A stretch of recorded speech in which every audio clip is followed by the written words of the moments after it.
അസ്സലാമു അലൈക്കും വറഹ്മത്തുള്ളാ. മതവിരോധികളുടെ തെരഞ്ഞെടുത്ത നുണകൾ എന്ന സീരീസിലുള്ള അടുത്ത നുണയിലേക്കാണ് നമ്മൾ പോകുന്നത്. വീണ്ടും നമ്മുടെ നുണ പറയുന്നത് ഞാൻ സ്വയം നുണ എത്ര വേണമെങ്കിലും പറയും, നിങ്ങൾ വേണേൽ വെരിഫൈ ചെയ്താൽ മതി.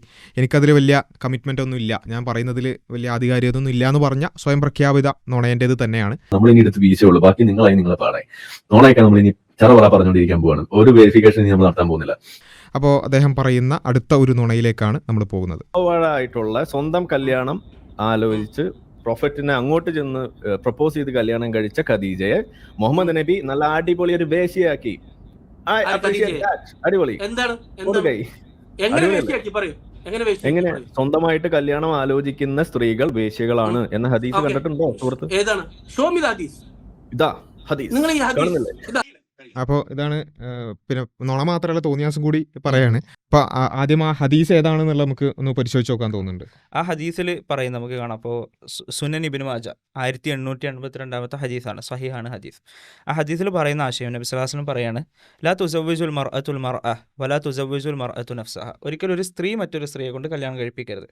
രക്ഷാധികാരിയും വേറൊരു സ്ത്രീയല്ല ഉണ്ടാകേണ്ടത്, ഒരു പുരുഷനാണ് ഉണ്ടാകേണ്ടത്. കുടുംബത്തിലെ ഏറ്റവും അടുത്ത ഒരു പുരുഷനാണ് വലിയായി രക്ഷാധികാരിയായി ഉണ്ടാവേണ്ടത് ഒരു സ്ത്രീയെ കല്യാണം കഴിപ്പിച്ചയക്കുമ്പോൾ. വലാ തുസവ്വിജുൽ മർഅത്തു നഫ്സഹ. അതുപോലെ ഒരു സ്ത്രീ സ്വന്തത്തെ കല്യാണം കഴിക്കരുത്, സ്വന്തത്തെ സമർപ്പിക്കരുത്, കല്യാണത്തിന് വേണ്ടി സമർപ്പിക്കരുത്. ഫൈന സാനിയത്ത് ഹിയല്ലത്തി തുസവ്വിജു നഫ്സഹ. കാരണം തീർച്ചയായും ഒരു വ്യഭിചാരിണി എന്ന് പറഞ്ഞാൽ സ്വയം നിക്കാഹ് ചെയ്യുന്ന ഒരു സ്ത്രീയാണെന്നുള്ള രൂപത്തിലാണ്. അപ്പോൾ അവിടെ രക്ഷാധികാരി പുരുഷനായി വേണം എന്നതാണ് ഹദീസിന്റെ ഒരു ക്രക്സ് എന്ന് പറയുന്നത്. വാപ്പ അല്ലെങ്കിൽ ഒരു രക്ഷാധികാരി ആയിരിക്കണം ആ ഒരു കരാറ് ചെയ്യേണ്ടത്. ആ രക്ഷാധികാരി ഒരു പുരുഷനും ആയിരിക്കും. യെസ്. അപ്പോൾ ആ ഒരു കാര്യമാണ് പറഞ്ഞിട്ടുള്ളത്. അതായത് സ്ത്രീ നേരെ ഇപ്പോൾ ഇസ്ലാമിലെ നിക്കാഹ് എന്ന് പറയുന്നത് പെണ്ണിൻ്റെ വാപ്പ അല്ലെങ്കിൽ ഏതെങ്കിലും ഒരു രക്ഷാധികാരി, അതുപോലെ തന്നെ ആണ്, ഇവർ പരസ്പരം കൈ കൊടുത്തുകൊണ്ടാണ്. നമുക്കെല്ലാവർക്കും അറിയുന്നതാണ്, മുസ്ലിങ്ങളുടെ നിക്കാഹ് കണ്ടവരായിരിക്കും മിക്കവാറും ആളുകൾ. ഇങ്ങനെയാണ് ഇസ്ലാമിലെ നിക്കാഹ് നടക്കേണ്ടത്, അല്ലാതെ ഒരു സ്ത്രീയും പുരുഷനും കൊണ്ടോ അല്ല ആ രൂപത്തിലല്ല നിക്കാഹ് നടത്തേണ്ടത് എന്ന് പറയുന്ന ആ ഹദീസാണ് എടുത്തിട്ടാണെന്ന് പറയുന്നത് ഈ ഇത്തരത്തിലുള്ള തോന്നിയാസങ്ങൾ പറയുന്നത് എന്നുള്ളതാണ്. നുണ എന്നുള്ളതിനപ്പുറത്ത് തോന്നിയാസമാണെന്ന് മാത്രമല്ല, ഈ ഹദീസ് വിശദീകരിച്ച പണ്ഡിതന്മാർ വിശദീകരിച്ചിട്ടുണ്ടെന്നാണ് ഞാൻ മനസ്സിലാക്കുന്നത്. അതെ, ഈ ഹദീസിലാകെ പറയുന്ന ഇത്രേ ഉള്ളൂ, വലിയില്ലാതെ നിക്കാഹ് നടത്തിയാൽ അത് നിക്കാഹ് ഇൻവാലിഡ് ആണ് എന്ന് മാത്രമേ പറയുന്നുള്ളൂ. അതല്ലാതെ ഒരു സ്ത്രീക്ക് വേണമെങ്കിൽ ആ സ്ത്രീയുടെ പിതാവിനോട് പറയാം, എനിക്ക് ഇന്നയാളെ വിവാഹം കഴിക്കണം എന്ന് പറയാം, അതിന് യാതൊരു പ്രശ്നവുമില്ല. അതേപോലെ ആ സ്ത്രീക്ക് വേണമെങ്കിൽ ആ പുരുഷനോട് പറയാം, എനിക്ക് താങ്കളെ വിവാഹം കഴിക്കാൻ ആഗ്രഹമുണ്ടെന്ന് പറയാം. പുരുഷന് താല്പര്യം ഉണ്ടെങ്കിൽ പിതാവുമായിട്ട് സംസാരിച്ച്, അല്ലെങ്കിൽ രക്ഷാധികാരിയായിട്ട് പിതാവാണെന്നില്ല, വലിയമായിട്ട് സംസാരിച്ചിട്ട് വിവാഹം നടത്താം. അതിനൊന്നും യാതൊരു പ്രശ്നമില്ല. അത് ഖുറാനിൽ തന്നെ നമുക്ക് മൂസാ നബി അലൈഹി ഇസ്ലാമിൻ്റെ ചരിത്രം പറയുന്നിടത്ത് ഖുറാൻ പറയുന്നുണ്ട്, മൂസാ നബി അലൈഹി ഇസ്ലാമിൻ്റെ ഭാര്യയുടെ പിതാവിനോട് പറഞ്ഞിട്ടാണ് മൂസാ നബി അലൈഹി മറ്റുള്ള വിവാഹം നടക്കുന്നതൊക്കെ. അപ്പം അതിൽ യാതൊരു പ്രശ്നമില്ല. ഈവൻ വരനോട് നേരിട്ട് വേണമെങ്കിലും പറയാം, മറ്റു ഇസ്ലാമിൻ്റെ മര്യാദകളെല്ലാം പാലിച്ചുകൊണ്ട് വരനോട് നേരിട്ട് വേണമെങ്കിലും പറയാം. വരന് വേണമെങ്കിൽ രക്ഷകർത്താവുമായിട്ട് സംസാരിച്ച് ആ കാര്യം ചെയ്യുകയും ചെയ്യാം. ഇവിടെ വലിയ ഉണ്ടാവാൻ പാടില്ല എന്നുള്ളത് മാത്രമേ ഹദീസ് പറയുന്നുള്ളൂ.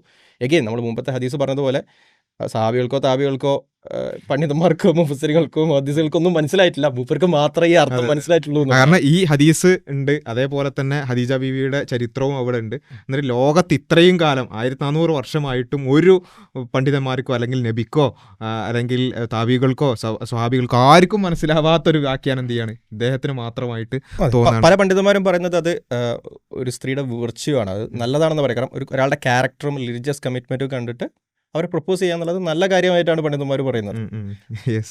മാത്രമല്ല ഈ ഖദീജ ബീവിയുടെ വിവാഹവുമായിട്ട് ബന്ധപ്പെട്ട് തന്നെ നമുക്ക് കാണാൻ സാധിക്കുന്നത് വലിയോടുകൂടി തന്നെയാണ് എന്നാണ്. അതെ, ഇപ്പൊ ഈ ഹദീസിൽ പറയുന്ന ഒരു സ്ത്രീ സ്വയമേ വിവാഹം കഴിക്കുകയാണെങ്കിൽ, അതായത് വലിയൊന്നുമില്ലാതെ വിവാഹം കഴിക്കണം, നിക്കാഹ് ചെയ്യുകയാണെങ്കിൽ അത് വ്യഭിചാരിണിയാകുന്നത് പോലെയാണെന്നാണ് ഈ ഹദീസിൽ പറയുന്നത്. അതുകൊണ്ട് ഈ ഹദീസിന്റെ അടിസ്ഥാനത്തിൽ ഖദീജ റളിയല്ലാഹുവിനെ കുറിച്ച് അങ്ങനെ ഒരു തോന്നിവാസം ആരോപിക്കുകയാണ്. തോന്നിവാസം തന്നെ പറയാം, ഒരു നുണയാണ്, പച്ച നുണയാണ്. അയാൾ തന്നെ പറഞ്ഞത് ഞാൻ വെറും നുണയാണെന്നാണല്ലോ.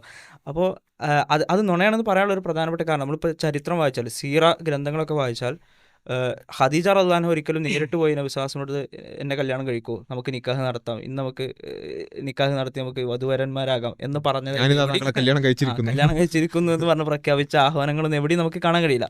നേരെ മറിച്ച് സീറ ഗ്രന്ഥങ്ങളിൽ വളരെ കൃത്യമായി നമുക്ക് കാണാൻ കഴിയും, ആ ഖദീജ റളിയല്ലാഹു അൻഹയുടെ പിതാവ് മരണപ്പെട്ടിരുന്നു. പിതാവിൻ്റെ പേര് ഖുവൈലിദ് എന്നാണ്, ഖദീജ ബിൻത് ഖുവൈലിദ് എന്നാണ് പറയാറുള്ളത്.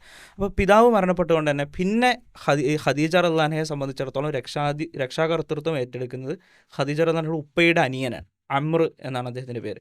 അപ്പോൾ ഈ അമ്രാണ് ഖദീജ റളിയല്ലാഹു അൻഹയുടെ വലിയായിക്കൊണ്ട് നബി സല്ലല്ലാഹു അലൈഹി വസല്ലമക്ക് വിവാഹം ചെയ്തു കൊടുക്കുന്നത്. അപ്പോൾ അവിടെ ഈ ഹദീസിൽ പറയുന്നത് പോലെ വിശ്വാസം പറഞ്ഞ ഈ ഹദീസ് പ്രകാരം എന്താണ്, ഒരു സ്ത്രീ സ്വയം വിവാഹം ചെയ്താലാണ് വ്യഭിചാരിണിയാകേണ്ടത്. ഈ ഹദീസ് വെച്ചിട്ടാണ് ഈ പെരുന്നുണയനെ ഖദീജ റളിയല്ലാഹുവിനെ കുറിച്ച് ഇങ്ങനെ തോന്നിയാസം പറഞ്ഞത്. അപ്പോൾ അതിൽ നിന്ന് തന്നെ ഇയാളുടെ നിലവാരം മനസ്സിലായി. ഇയാൾ ആ വീഡിയോയിൽ കുറേ വൃത്തികെട്ട രൂപത്തിലുള്ള സംസാരങ്ങൾ, ഇപ്പം നമ്മൾ കേട്ടതല്ലാത്ത വേറെ കുറേ വൃത്തികെട്ട രൂപത്തിലുള്ള സംസാരങ്ങൾ അതിൽ പറയുന്നുണ്ട്. വളരെ വൃത്തികെട്ട, നമുക്ക് അറപ്പ് തോന്നുന്ന രൂപത്തിലുള്ള സംസാരങ്ങളൊക്കെ പറയുന്നുണ്ട്. പക്ഷേ ഒന്ന് അതിൽ നമ്മൾ മനസ്സിലാക്കേണ്ട ഒരു കാര്യം, ഖദീജ റളിയല്ലാഹുവിൻ്റെ വിഷയത്തിൽ അദ്ദേഹം പറഞ്ഞത് തെളിവേ അല്ല. ഖദീജ റളിയല്ലാഹുവിൻ്റെ വിഷയത്തിൽ അവിടെ രക്ഷാധികാരി ഉണ്ടായിരുന്നു. ആ രക്ഷാധികാരിക്ക് ഒരു പേരുണ്ട് സീറ ഗ്രന്ഥങ്ങളിൽ, ആ പേര് അമ്ര എന്നാണ്. ആ അമ്ര ഏതെങ്കിലും എവിടുന്നോ വന്ന ഏതോ അപരിചിതനൊന്നുമല്ല, ഖദീജ റളിയല്ലാഹുവിൻ്റെ എളാപ്പയാണ്. അപ്പോൾ വളരെ കൃത്യമായിട്ട് നബി സ്വല്ലല്ലാഹു അലൈഹി വസല്ലം പഠിപ്പിച്ച മര്യാദകളോട് കൂടി തന്നെയാണ് ആ കല്യാണം നടക്കുന്നത്. അതായത് നബി സ്വല്ലല്ലാഹു അലൈഹി വസല്ലമക്ക് പ്രവാചകത്വം പിന്നീടാണ് കിട്ടുന്നത്, പിന്നീടാണ് ഈ മര്യാദകളൊക്കെ നമുക്ക് അറിയുന്നത്. പക്ഷേ ജാഹിലിയ കാലഘട്ടത്തിൽ പോലും നബി സല്ലല്ലാഹു അലൈഹി വസല്ലമയുടെ കല്യാണം നടന്നിരുന്നത് പ്രത്യേകിച്ച് അറബികൾക്കിടയിലുള്ളൊരു സമ്പ്രദായം കൂടിയായിരുന്നു ആ വലിയ ഉണ്ടാവുക എന്നുള്ളത്. അത് വളരെ കൃത്യമായി അതിൽ നടന്നിരുന്നു എന്നുള്ളതാണ് അതിൽ വസ്തുത. യെസ്. അപ്പോൾ ഇവിടെ ഈ ഒരു നുണയിൽ 2 നുണകളാണ് ഒന്നാമതുള്ളത്. ഒന്നാമത് ഹദീസിനെ കുറിച്ച് നുണ പറഞ്ഞു, അതായത് പെണ്ണ് വിവാഹത്തിനെ കുറിച്ച് ആലോചിച്ചാൽ തന്നെ വ്യഭിചാരിണിയാണ് എന്നുള്ള നുണ പറഞ്ഞു. അങ്ങനെയല്ല ഹദീസിലുള്ളത്. രക്ഷാധികാരി പിന്നെ ഉണ്ടാകുന്നതിനെ കുറിച്ചാണ്, വലിയ ഉണ്ടാകുന്നതിനെ കുറിച്ചാണ് പറഞ്ഞിട്ടുള്ളത് എന്നുള്ളത് ഒന്നാമത്തെ ഒരു കാര്യം. രണ്ടാമത്തത് മഹദിയായ ഖദീജ ബീവി റളിയല്ലാഹു അൻഹ അവരെക്കുറിച്ച് പച്ചയായ കളവും തോന്നിയാസവും പറഞ്ഞു. അതിന് ഈ ഹദീസിന് ഇല്ലാത്തൊരർത്ഥം കൊടുക്കുക. ഒന്ന് ആലോചിച്ച് നോക്കുക. ഈ ഒരു ചെറിയൊരു ഏതാനും സെക്കൻഡുകളാണ് ഇതുള്ളത്, ഒരു 10-30 സെക്കൻഡാണുള്ളത്. ആ 30 സെക്കൻഡ് ഇടയിൽ എത്രമാത്രം വലിയ നുണ പറഞ്ഞ് ആ നുണയുടെ മേലെ വേറെ തോന്നിയാസങ്ങൾ പറയാം. ഇതാണ് ഇദ്ദേഹം ചെയ്തുകൊണ്ടിരിക്കുന്നത്. അപ്പോൾ ആ കാര്യത്തിൽ എന്താണെന്ന് ചോദിച്ചാൽ, ഒന്ന് ഖദീജ ബീവിയുടെ വിവാഹവുമായി ബന്ധപ്പെട്ടുകൊണ്ട് വലിയ ഉണ്ടായിരുന്നു എന്നുള്ളതൊക്കെ നമുക്ക് കൃത്യമാക്കി കാണാൻ സാധിക്കും. എന്നിട്ട് ഈ 2 കാര്യങ്ങൾ വെച്ചിട്ടാണ് എന്ത് ചെയ്യുന്നത്, ബാക്കി റസൂലുള്ളാഹി സ്വല്ലല്ലാഹു അലൈഹി വസല്ലം മാതൃകയല്ല എന്ന രൂപത്തിലൊക്കെ ബാക്കി അതൊക്കെ ഇതിൻ്റെ മേലെയാണ് കെട്ടിപ്പടുക്കുന്നത്. അപ്പോൾ ഇതാണ് നുണകളുടെ ഒരു അവസ്ഥ എന്ന് പറയുന്നത്. ഇങ്ങനെ 1000 നുണകൾ അവർ പറഞ്ഞുകൊണ്ടേയിരിക്കുകയാണ്. നമ്മുടെ ശ്രദ്ധയിൽപ്പെടുന്ന കുറച്ച് നുണകൾ മാത്രം നമ്മളിങ്ങനെ സീരീസ് ആയിട്ട് ചെയ്യുന്നു എന്ന് മാത്രം. ഇൻഷാ അല്ലാഹ് കൂടുതൽ ഇവരുടെ നുണകൾ, നമ്മുടെ ശ്രദ്ധയിൽപ്പെടുന്ന നുണകൾ, തിരഞ്ഞെടുത്ത നുണകൾ അടുത്ത വീഡിയോകളിൽ നമുക്ക് ഡിസ്കസ് ചെയ്യാം ഇൻഷാ അല്ലാഹ്. അസ്സലാമു അലൈക്കും വറഹ്മത്തുള്ളാഹി.